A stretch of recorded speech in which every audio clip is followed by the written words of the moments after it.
Hi friends, cooking ಹಟ್ಗೆ ಸ್ವಾಗತ. ಇವತ್ತೊಂದು ಒಳ್ಳೆ ಇನ್ಸ್ಟೆಂಟ್ ಆಗಿರುವಂಥ ಉತ್ತಪ್ಪಂ ರೆಸಿಪಿನ ತೊಗೊಂಬಂದಿದ್ದೀನಿ. ಹಾಗೆ ಹೆಲ್ದಿ ಆ್ಯಂಡ್ ಟೇಸ್ಟಿ ಎರಡು. ಬನ್ನಿ ಈ ಒಂದು ರೆಸಿಪಿನ ಹೇಗೆ ಮಾಡೋದಂತ ತೋರಿಸ್ತೀನಿ. ಇಲ್ಲಿ ನಾನು ಮೊದಲಿಗೆ ಚಟ್ನಿಯನ್ನು ಮಾಡ್ತಾಯಿದ್ದೀನಿ. ಇಲ್ಲಿ ನಾನು ಸ್ವಲ್ಪ ಪುದೀನ, ಕೊತ್ತಂಬರಿ ಸೊಪ್ಪು, ಕರಿಬೇವು ಮೂರನ್ನು ತೊಗೊಂಡಿದ್ದೀನಿ. ಟೊಮೆಟೊ ಒಂದು ಅರ್ಧ ಟೊಮೆಟೊ, ಅರ್ಧ ಈರುಳ್ಳಿ, ಒಂದೆರಡು ಹಸಿಮೆಣಸಿನ್ಕಾಯಿ, ಹುರ್ಗಡ್ಲೆ ಹಾಗೂ ತೆಂಗಿನಕಾಯಿ ತುರಿಯನ್ನು ತೊಗೊಂಡಿದ್ದೀನಿ. ಇವಾಗ ನಾನಿಲ್ಲಿ ಒಂದು ಪ್ಯಾನನ್ನು ಇಡ್ತಾಯಿದ್ದೀನಿ. ಇದರಲ್ಲಿ ಸ್ವಲ್ಪ ನಾನಿಲ್ಲಿ ಆಯಿಲನ್ನು ಹಾಕ್ತಾಯಿದ್ದೀನಿ. ಆಯಿಲನ್ನು ಹಾಕಿ ಇದರಲ್ಲಿ ಸ್ವಲ್ಪ ನಾವು ಚಟ್ನಿ ಮಾಡುವಂಥದ್ದನ್ನೆಲ್ಲ ಇಲ್ಲಿ ಹುರ್ಕೊಳ್ಳೋಣ. ಸ್ವಲ್ಪ ಇಲ್ಲಿ ಟೊಮೆಟೊ, ಈರುಳ್ಳಿ, ಹಸಿಮೆಣಸಿನ್ಕಾಯಿ ಇದನ್ನೆಲ್ಲ ಹಾಕಿ ಸ್ವಲ್ಪ ಬಾಡಿಸ್ಕೊಳ್ಳೋಣ. ಸ್ವಲ್ಪ ಫ್ರೈ ಆದಮೇಲೆ ಇದನ್ನು ಮಿಕ್ಸಿಯಲ್ಲಿ ನಾವು ರುಬ್ಕೊಂಡು ಚಟ್ನಿಯನ್ನು ರೆಡಿ ಮಾಡ್ಕೋಬೋದು. ಬೆಳಗ್ಗೆ ಟಿಫಿನ್ಗೋಸ್ಕರ ಒಂದೊಳ್ಳೆ ರೆಸಿಪಿ. ಹಾಗೆ ಇನ್ಸ್ಟೆಂಟಾಗೂ ಸಹ ಮಾಡ್ಬೋದು. ನೆನೆಸೋದು, ರುಬ್ಬೋದು ಆ ಥರದ್ದು ಯಾವುದೇ ಸಮಸ್ಯೆ ಇರೋಲ್ಲ. ಇದರಲ್ಲಿ ಚಟ್ಪಟ್ ಅಂತ ತುಂಬಾ ಬೇಗ ಈ ಒಂದು ರೆಸಿಪಿನ ರೆಡಿ ಮಾಡ್ಬೋದು. ಹಾಗೆ ಚಟ್ನಿ ನಿಮ್ಮ ಇಷ್ಟ, ಯಾವುದಾದ್ರೂ ಚಟ್ನಿ ನಿಮಗೆ ಯಾವುದು ಇಷ್ಟನೋ ಆ ರೀತಿಯಾಗಿ ಚಟ್ನಿಯನ್ನು ನೀವು ರೆಡಿ ಮಾಡ್ಕೋಬೋದು. ನಾನಿಲ್ಲಿ ಸ್ವಲ್ಪ ಟೊಮೆಟೊ ಹಾಕಿಬಿಟ್ಟು ಇಲ್ಲಿ ಚಟ್ನಿನ ಮಾಡ್ತಾಯಿದ್ದೀನಿ. ಹಾಗೆ ಇಲ್ಲಿ ತೆಂಗಿನಕಾಯಿ ತುರಿಯನ್ನು ಸಹ ಹಾಕ್ತಾಯಿದ್ದೀನಿ. ಸ್ವಲ್ಪ ಶುಂಠಿ ಮತ್ತು ಬೆಳ್ಳುಳ್ಳಿ ಅದೆರಡನ್ನು ಸಹ ಹಾಕಿದ್ದೀನಿ. ಇಲ್ಲಿ ಕೊತ್ತಂಬರಿ ಸೊಪ್ಪು, ಪುದೀನ, ಕರಿಬೇವು ಎಲ್ಲವನ್ನು ಹಾಕಿದ್ದೀನಿ. ಹಾಕಿಬಿಟ್ಟು ಸ್ವಲ್ಪ ಇಲ್ಲಿ ನಾನು ಈ ಥರ ಫ್ರೈ ಮಾಡಿಕೊಂಡು ಇವಾಗ ಇದನ್ನು ಚಟ್ನಿಯನ್ನು ರುಬ್ಕೊಳ್ಳೋಣ. ಇದನ್ನು ಇವಾಗ ಒಂದು ಮಿಕ್ಸಿ ಜಾರಿಗೆ ಹಾಕ್ಕೊಂಡು ನಾನು ರುಬ್ಕೊಳ್ತೀನಿ. ಸ್ವಲ್ಪ ಇದನ್ನು ತಣ್ಣಗಾಗೋಕ್ಕೋಸ್ಕರ ಬಿಟ್ಟಿದ್ದೆ. ಇದು ತಣ್ಣಗಾದ ಮೇಲೆ ಇದನ್ನು ಇವಾಗ ಸ್ವಲ್ಪ ಉಪ್ಪನ್ನು ಸಹ ಸೇರಿಸ್ಕೊಂಡು, ಉಪ್ಪು ಸ್ವಲ್ಪ ನೀರು ಹಾಕಿಬಿಟ್ಟು ಇದನ್ನು ರುಬ್ಕೊಳ್ಳೋಣ. ನಮ್ಮ ಚಟ್ನಿ ರೆಡಿ ಆಗುತ್ತೆ. ಇವಾಗ ಬ್ಯಾಟರ್ ಮಾಡೋಣ. ಬ್ಯಾಟರ್ ಯಾವ ರೀತಿ ಮಾಡೋದು ಅಂತ ನೋಡೋಣ. ಇವಾಗ ಇಲ್ಲಿ ಸ್ವಲ್ಪ ಉಪ್ಪನ್ನು ಹಾಕಿಬಿಟ್ಟು ನಾನು ಇಲ್ಲಿ ಮಿಕ್ಸಿಯನ್ನು ಮಾಡ್ಕೊಳ್ತೀನಿ. ಇದಾದಮೇಲೆ ಇವಾಗ ಬ್ಯಾಟರ್ಗೆ ನಾನು ಒಂದು ಬೌಲನ್ನು ತೊಗೊಂಡಿದ್ದೀನಿ. ಇದರಲ್ಲಿ 1 ಕಪ್ಪಷ್ಟು ಗೋಧಿ ಹಿಟ್ಟನ್ನು ತೊಗೊಂಡಿದ್ದೀನಿ, ಒಂದು ಅರ್ಧ ಕಪ್ಪಷ್ಟು ಮೊಸರನ್ನು ತೊಗೊಂಡಿದ್ದೀನಿ, 1/4 ಕಪ್ಪಷ್ಟು ರವೆಯನ್ನು ತೊಗೊಂಡಿದ್ದೀನಿ. ಇದಿಷ್ಟು ನಮ್ಮ ಬ್ಯಾಟರಿಗೆ ಬೇಕಾಗಿರುವಂತಹ ಸಾಮಗ್ರಿಗಳು. ಇಲ್ಲಿ ನಾನು 1 ಕಪ್ಪಷ್ಟು ಗೋಧಿ ಹಿಟ್ಟು, 1/4 ಕಪ್ಪಷ್ಟು ರವೆಯನ್ನು ಹಾಕಿದ್ದೀನಿ. ಮಾಮೂಲಿ ರವೆಯನ್ನು ಹಾಕ್ಬೋದು ನೀವಿಲ್ಲಿ. ಸ್ವಲ್ಪ ಅರ್ಧ ಬೌಲಷ್ಟು ನಾನಿಲ್ಲಿ ಮೊಸರನ್ನು ಸೇರಿಸ್ಕೊಂಡಿದ್ದೀನಿ. ಸೇರಿಸ್ಕೊಂಡು ಇದನ್ನು ಇವಾಗ ಸ್ವಲ್ಪನೇ ನೀರನ್ನು ಹಾಕಿಬಿಟ್ಟು ನಾವು ಮಿಕ್ಸ್ ಮಾಡ್ಕೊಳ್ಳೋಣ. ಹಾಗೆ ರುಚಿಗೆ ತಕ್ಕಷ್ಟು ಉಪ್ಪನ್ನು ಸಹ ನಾನಿಲ್ಲಿ ಸೇರಿಸ್ಕೊಳ್ತಾ ಇದ್ದೀನಿ. ಉಪ್ಪನ್ನು ಹಾಕಿ ಇವಾಗ ಸ್ವಲ್ಪನೇ ನೀರನ್ನು ಹಾಕಿ ಬ್ಯಾಟರನ್ನು ಇವಾಗ ರೆಡಿ ಮಾಡೋಣ.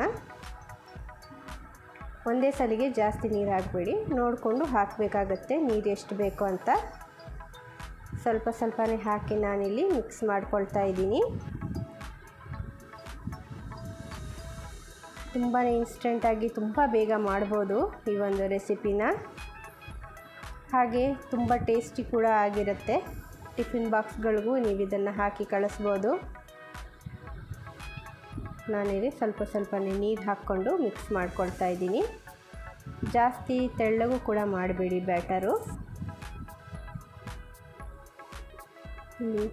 ನಾನು ಗಂಟಿಲ್ಲದಂತೆ ಇದನ್ನು ಮಿಕ್ಸ್ ಮಾಡ್ಕೊಂಡಿದ್ದೀನಿ. ಇಲ್ಲಿ ನೋಡಿ, ಟೊಮೆಟೊ, ಕೊತ್ತಂಬರಿ ಸೊಪ್ಪು, ಈರುಳ್ಳಿ ಇಷ್ಟನ್ನು ನಾನು ಚಿಕ್ಕದಾಗಿ ಕಟ್ ಮಾಡಿ ಇಟ್ಕೊಂಡಿದ್ದೀನಿ. ಇದರಲ್ಲಿ ಬೇಕಾದರೆ ನೀವು ಕ್ಯಾಪ್ಸಿಕಮ್, ಕ್ಯಾರೆಟ್, ಕ್ಯಾಬೇಜ್ ಯಾವುದೇ ತರಕಾರಿಗಳನ್ನ ನೀವಿಲ್ಲಿ ಆ್ಯಡ್ ಮಾಡ್ಕೋಬೋದು.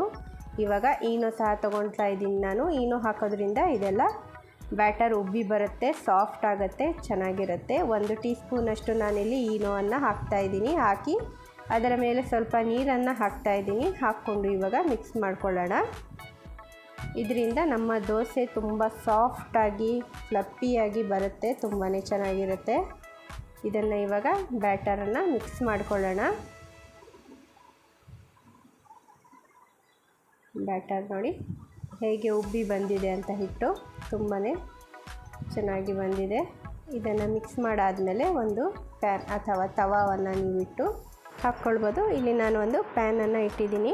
ಇದು ಬಿಸಿ ಆದಮೇಲೆ ನೋಡಿ ಈ ಥರ ಇರಬೇಕು ಬ್ಯಾಟರು. ಇವಾಗ ನಾನಿಲ್ಲಿ ಉತ್ತಪ್ಪಂನ ಹಾಕ್ತಾಯಿದ್ದೀನಿ. ಈ ಥರ ಜಾಸ್ತಿ ತೆಳ್ಳಗೆ ಮಾಡೋದು ಬೇಕಾಗಿಲ್ಲ. ಇಲ್ಲಿ ಸ್ವಲ್ಪ ನೀವು ಸ್ಪ್ರೆಡ್ ಮಾಡಿದ್ರೆ ಸಾಕು. ಮೇಲೆ ನಾನಿಲ್ಲಿ ಕಟ್ ಮಾಡಿರುವಂಥ ಈರುಳ್ಳಿ, ಟೊಮೆಟೊ, ಕೊತ್ತಂಬರಿ ಸೊಪ್ಪು, ಆಮೇಲೆ ಸ್ವಲ್ಪ ನಾನಿಲ್ಲಿ ಕಲರ್ಗೋಸ್ಕರ ರೆಡ್ ಚಿಲ್ಲಿ ಪೌಡರನ್ನು ಹಾಕ್ತಾಯಿದ್ದೀನಿ. ರೆಡ್ ಚಿಲ್ಲಿ ಪೌಡರ್ ಬದಲಾಗಿ ನೀವಿಲ್ಲಿ ಹಸಿಮೆಣಸು ಕಟ್ ಮಾಡಿ ಹಾಕ್ಕೋಬೋದು, ಕ್ಯಾಪ್ಸಿಕಮ್ ಅಥವಾ ನೀವು ಚಿಲ್ಲಿ ಫ್ಲೇಕ್ಸ್ ಇದ್ದರೆ ಅದನ್ನು ಸಹ ಹಾಕ್ಕೋಬೋದು. ಇಲ್ಲಿ ನಾನಿಲ್ಲಿ ಸ್ವಲ್ಪ ಖಾರದ ಪುಡಿಯನ್ನು ಇಲ್ಲಿ ಹಾಕ್ಕೊಳ್ತಾ ಇದ್ದೀನಿ. ಹಾಕ್ಕೊಂಡು ಇದನ್ನು ಮುಚ್ಚಿ ಸ್ವಲ್ಪ ಹೊತ್ತು ಇದನ್ನು ಬೇಯಿಸ್ಕೊಳ್ಳೋಣ.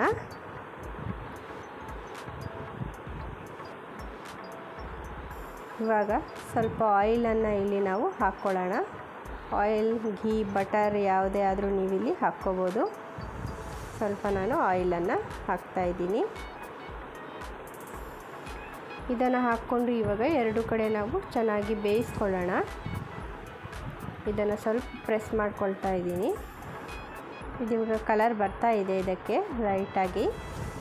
ಇದನ್ನು ಇವಾಗ ನಾನು ತಿರುಗಿಸಿ ಹಾಕ್ತೀನಿ. ಹಾಗೆ ಈ ಕಡೆ ಸಹ ಇದನ್ನು ಬೇಯಿಸ್ಕೊಳ್ಳೋಣ ಚೆನ್ನಾಗಿ. ನಾನು ಪ್ಯಾನಲ್ಲಿ ಹಾಕಿದ್ದೀನಿ, ನೀವು ತವಾದಲ್ಲಿ ಬೇಕಾದರೂ ಹಾಕ್ಕೋಬೋದು. ಇವಾಗ ನೋಡಿ ಎರಡು ಕಡೆ ನೀಟಾಗಿ ಇದನ್ನು ಬೇಯಿಸ್ಕೊಂಡಿದ್ದೀನಿ. ಹಾಗೆ ತುಂಬ ಚೆನ್ನಾಗಿ ಕೂಡ ಬಂದಿದೆ. ಇದಾಗಿದೆ. ಇವಾಗ ಇದನ್ನು ನಾನು ತೆಗಿತಾ ಇದ್ದೀನಿ. ಹಾಗೆ ಇಲ್ಲಿ ಇನ್ನೊಂದು ಉತ್ತಪ್ಪಂನ ಹಾಕ್ತಾಯಿದ್ದೀನಿ. ಇದನ್ನು ಸ್ವಲ್ಪ ವೈಪ್ ಮಾಡಿಕೊಂಡು ಮತ್ತೆ ನಾನಿಲ್ಲಿ ಬ್ಯಾಟರನ್ನು ಹಾಕ್ತಾಯಿದ್ದೀನಿ. ಸ್ವಲ್ಪ ಇದು ಮಾಡಿಕೊಂಡ್ರೆ ಸಾಕು. ಇವಾಗ ಎಲ್ಲ ತರಕಾರಿಗಳನ್ನ ಇಲ್ಲಿ ನೀವು ಹಾಕ್ಕೋಬೋದು.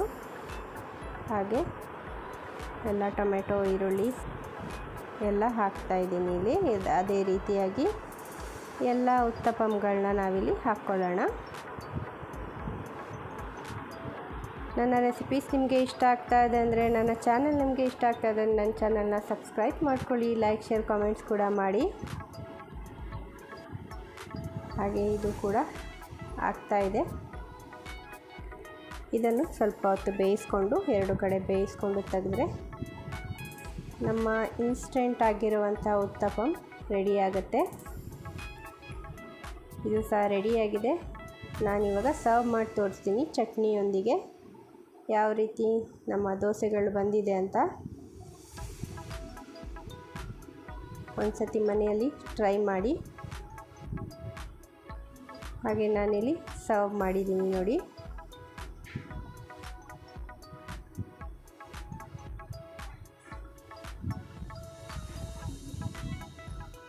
ಮಕ್ಕಳಿಗೂ ಟಿಫನ್ ಬಾಕ್ಸ್ಗೂ ಕೂಡ ನೀವು ಹಾಕ್ಬೋದು, ಆಫೀಸ್ಗೂ ಸಹ ನೀವು ಇದನ್ನು ಹಾಕಿ ಕಳಿಸ್ಬೋದು. ಎಷ್ಟು ಸಾಫ್ಟಾಗಿ ಯಾವ ಥರ ಬಂದಿದೆ ಅಂತ ನೋಡಿ. ತುಂಬಾ ಸಾಫ್ಟಾಗಿ ಬಂದಿದೆ, ಅಷ್ಟೇ ಟೇಸ್ಟಿಯಾಗೂ ಕೂಡ ಬಂದಿದೆ. ನಮ್ಮ ಚಟ್ನಿಯೂ ಸಹ ಅಷ್ಟೇ ಟೇಸ್ಟಿಯಾಗಿ ಬಂದಿದೆ ನೋಡಿ. ನಾನು ಇದನ್ನು ಕಟ್ ಮಾಡಿ ತೋರಿಸ್ತಾ ಇದ್ದೀನಿ ಯಾವ ರೀತಿ ಬಂದಿದೆ ಅಂತ. ಹಾಗೆ ಚಟ್ನಿಯೂ ಸಹ ಅಷ್ಟೇ ಟೇಸ್ಟಿಯಾಗಿ ಬಂದಿದೆ.